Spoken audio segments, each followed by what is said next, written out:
Okay, here we are. At least I have this wonderful Dremel flashlight that really is great. It's got focusing feature. You can, go in really nicely. Oh, my phone is having trouble focusing as I readjust the light. But yeah, so we just came from there. So that's just the ridge on the one of the sides, and the stuff is like right back here. But if you don't know what's down here, if you've never been down here, certainly I lived here for 5 years and I've never been down here. The way that it's made, whoever made it, made sure that, they were well aware of the topology of this canyon, and that, yeah, look at this chair. Man, I do want to sit down, but I don't know. Who knows what kind of juju it has.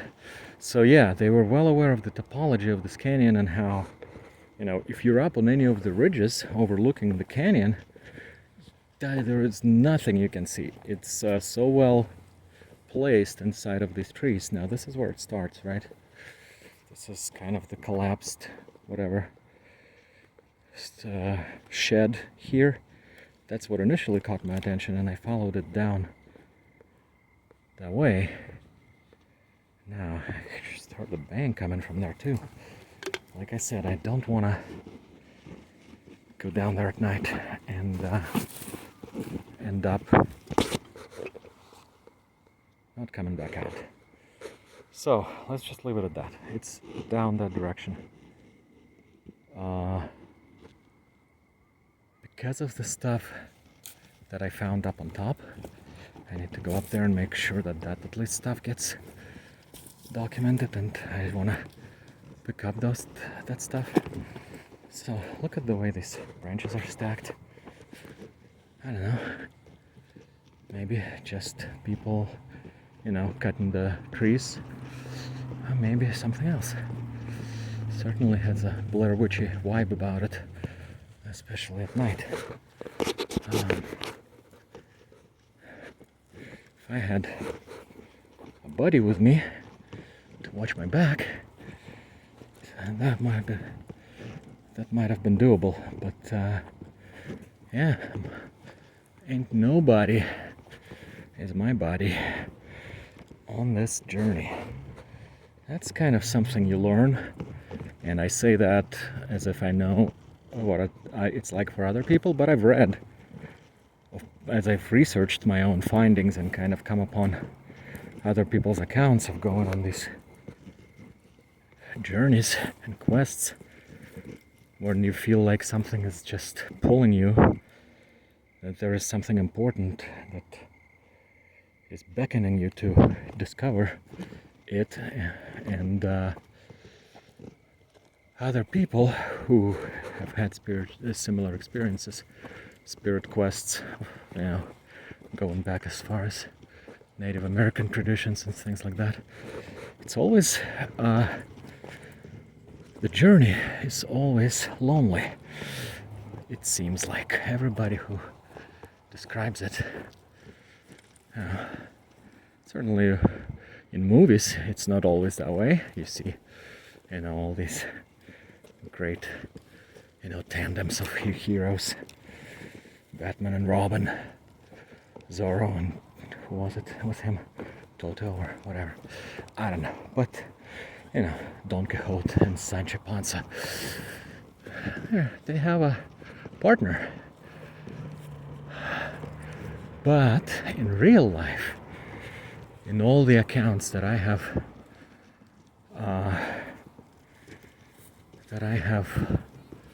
read about, everybody says that nobody is gonna stand with you. Your friends are gonna turn on you. Long-time trusted friends suddenly not wanting anything to do with you. Family is gonna turn on you. Everybody just turns around and walks the other way. And that's how it's been for me. Also, people will not only walk away, they will actively try to discourage you with these, sometimes cryptic messages. If you continue down this path, there is a point of no return. 3 separate friends of mine have told me, have said those words to me. Long-time friends and not so long-time friends, certainly people that I had well liked and still like. I don't want to think anything bad of them. I don't want to think they're like in on some big great conspiracy, but maybe there is some kind of a spiritual force at work that turns people hostile and relays these kind of messages through them. Because let's think about this, right? If you're being told by someone that if you continue down this path, there is a point of no return. Let's pick that apart for a minute. So, how would someone know that there is a point of no return if you continue down this path? Oh, now I did see a wildcat there earlier this morning, so I think it was in that tree, so I'm not too spooked by it now, but who knows. Anyway, as I was saying, how would someone know that if you continue down the path that you're on, there is a point of no return? Well, let me just cut to the chase. That's not possible. Because A, they would have to have been on the same path that you're on themselves. So that already is not possible. But let's say they've been on a similar path, right? Because every person walks a unique path, but let's say they walked parallel to yours, and now they're telling you there is a point of no return.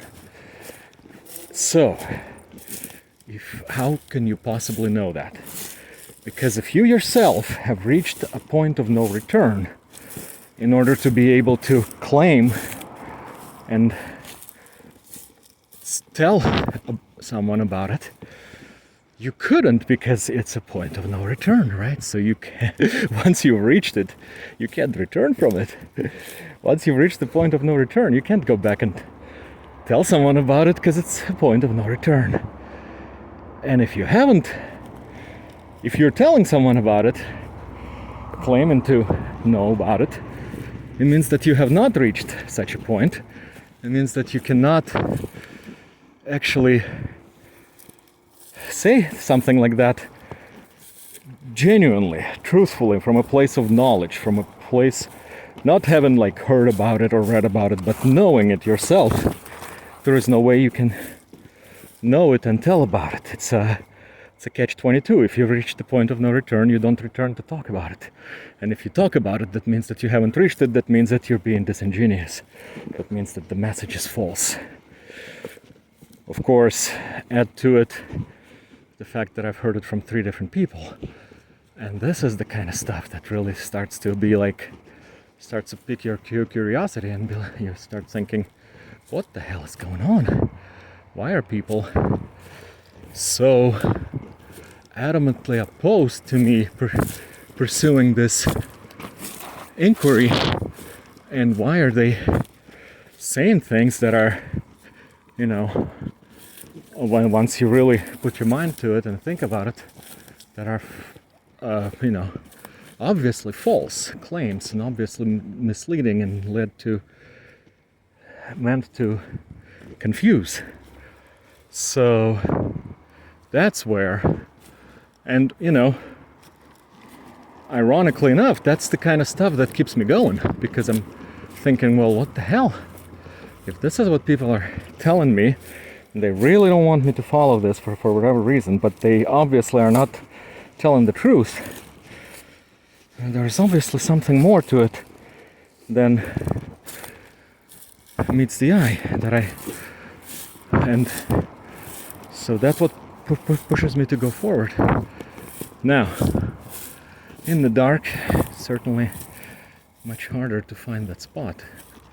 Even though, as you saw before, it wasn't too far off of the ridge, and it was kind of, I had walked there to pee as I found it initially. Did someone come back and remove that stuff? No.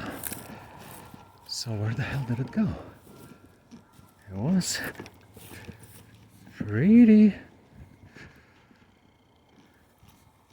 early on down the slope. You would see it, and we did once see it.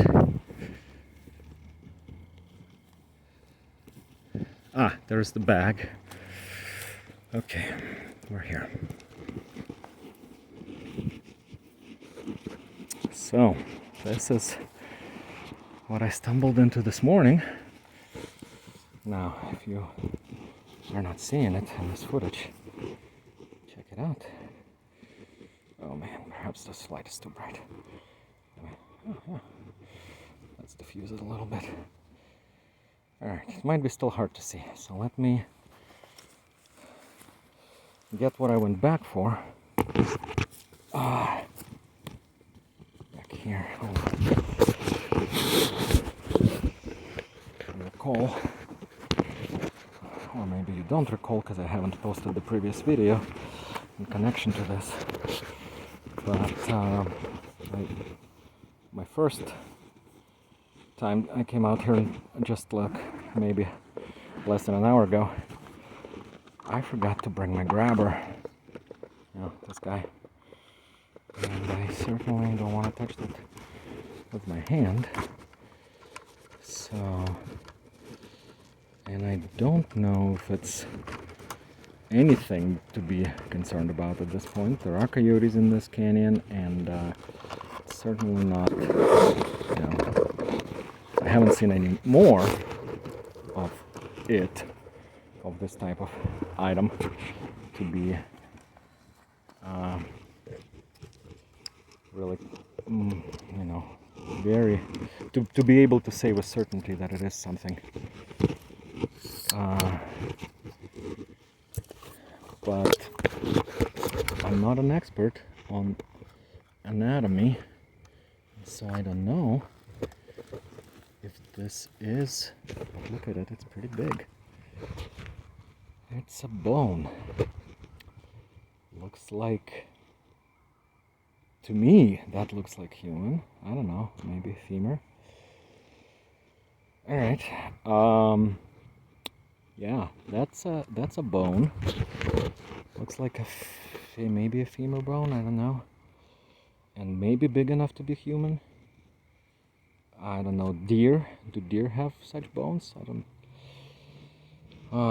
well, there it is. Okay, and the plastic bag right there. So, I'm going to snap a photo of it right now. And maybe do like a Google Lens thing and see if it can if Google can identify what kind of bone that is. I certainly... Well, maybe I should just call the authorities, huh? I don't know. Alright, we're gonna stop here so I can do a Google Lens thing.